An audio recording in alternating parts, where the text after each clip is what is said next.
Os Estados Unidos ultrapassaram nesta segunda-feira a marca de 3 milhões de casos confirmados da doença do coronavírus de 2019, com quase 133 mil mortes. E mais uma falsidade, o presidente Donald Trump afirmou que em 99% dos casos a doença é leve. Com 4% da população mundial, os Estados Unidos têm 25% do total de casos confirmados. Nos primeiros 5 dias de julho, foram 260 mil casos novos. A idade média dos novos pacientes de Covid-19 nos Estados Unidos é 15 anos menor do que um mês atrás. Na Flórida, a média é de 33 anos.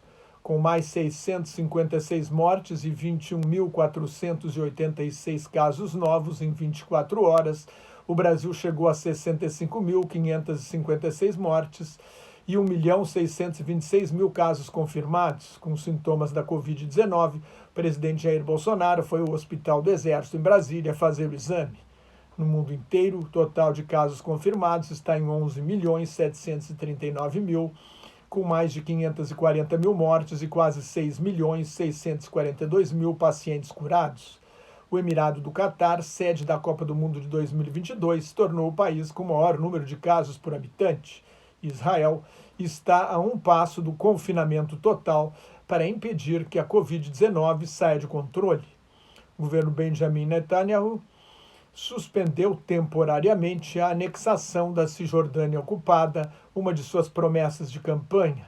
A América Latina pode ter 400 mil mortes em outubro, tem 650 milhões de habitantes, 2 milhões e 700 mil casos confirmados e cerca de 140 mil mortes.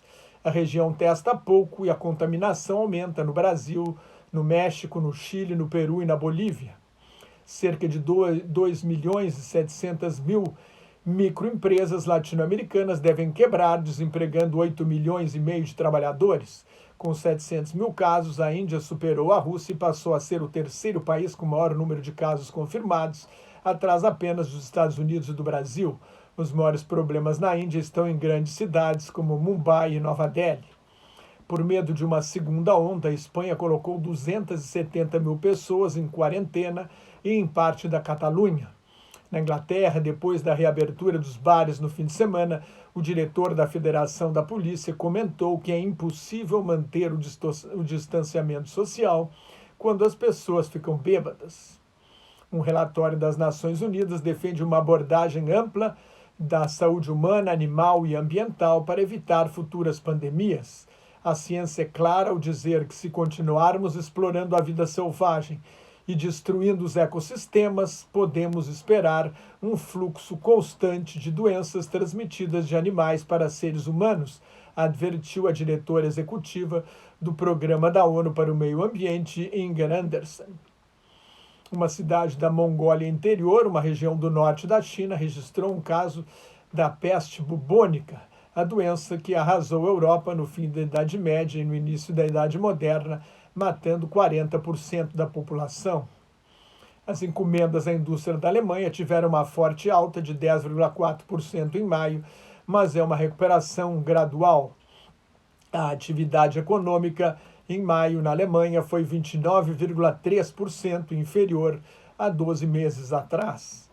A maior empresa produtora de eletroeletrônicos do mundo, a sul-coreana Samsung, prevê um aumento de 23% no lucro trimestral, em parte por causa da maior venda de microprocessadores. O coronavírus isolou ainda mais a economia da Coreia do Norte, com o fechamento da fronteira com a China, responsável por 90% do comércio exterior do país vizinho, um dos mais fechados do mundo. Apesar da reação negativa no resto do mundo, a China deve continuar dominando o mercado de equipamentos médicos e de proteção, prevê o jornal The New York Times. As bolsas da China subiram, mas há forte suspeita de manipulação do mercado pelo regime comunista, que fez isso em Hong Kong para tentar anular o impacto negativo da nova Lei de Segurança Nacional em vigor no território. O governo britânico vai investir 1,5 bilhão de libras, cerca de mais de quase 10 bilhões de reais, para sustentar o setor cultural e salvar pequenas salas de música, teatros e galerias de arte, consideradas um patrimônio inestimável do país. No impacto político da pandemia, o governo de direita do primeiro-ministro Andrej Plenković foi reeleito na Croácia, apesar do mau desempenho no combate à pandemia. Depois da derrota de seu partido nas eleições municipais da França, onde houve uma onda verde, o presidente Emmanuel Macron trocou o primeiro-ministro Édouard Philippe, que se tornou mais popular do que ele durante a pandemia, por um tecnocrata, Jean Castex, assumindo assim um controle maior sobre a política do país. Édouard Philippe poderá ser candidato à presidência em 2022, atrapalhando a reeleição de Macron, visto como elitista e arrogante, descolado da realidade da maioria dos franceses. O comércio eletrônico teve um avanço expressivo no mês passado no Brasil, de 10% acima do registrado em junho de 2019, mas ainda é insuficiente para indicar uma recuperação consistente da economia. A Bolsa de Valores de São Paulo subiu 2,24%, acompanhando o otimismo das bolsas da Ásia, dos Estados Unidos e da Europa, mas o mercado financeiro parece divorciado da realidade da crise. O dólar comercial caiu um pouco para R$ 5,35. O presidente Bolsonaro sancionou a lei que permite reduzir salários e jornada de trabalho para evitar demissões, mas vetou a desoneração das folhas de pagamento. A extensão dessa desoneração até o fim de 2021 seria uma medida para estimular contratações. Para cada vaga de emprego fechada no setor formal da economia, 2 trabalhadores sem vínculo empregatício ficaram sem trabalho no Brasil. O Brasil começa a testar uma vacina chinesa em 20 de julho em funcionários do setor de saúde dos estados de São Paulo, Rio de Janeiro, Minas Gerais, Paraná, Rio Grande do Sul e do Distrito Federal.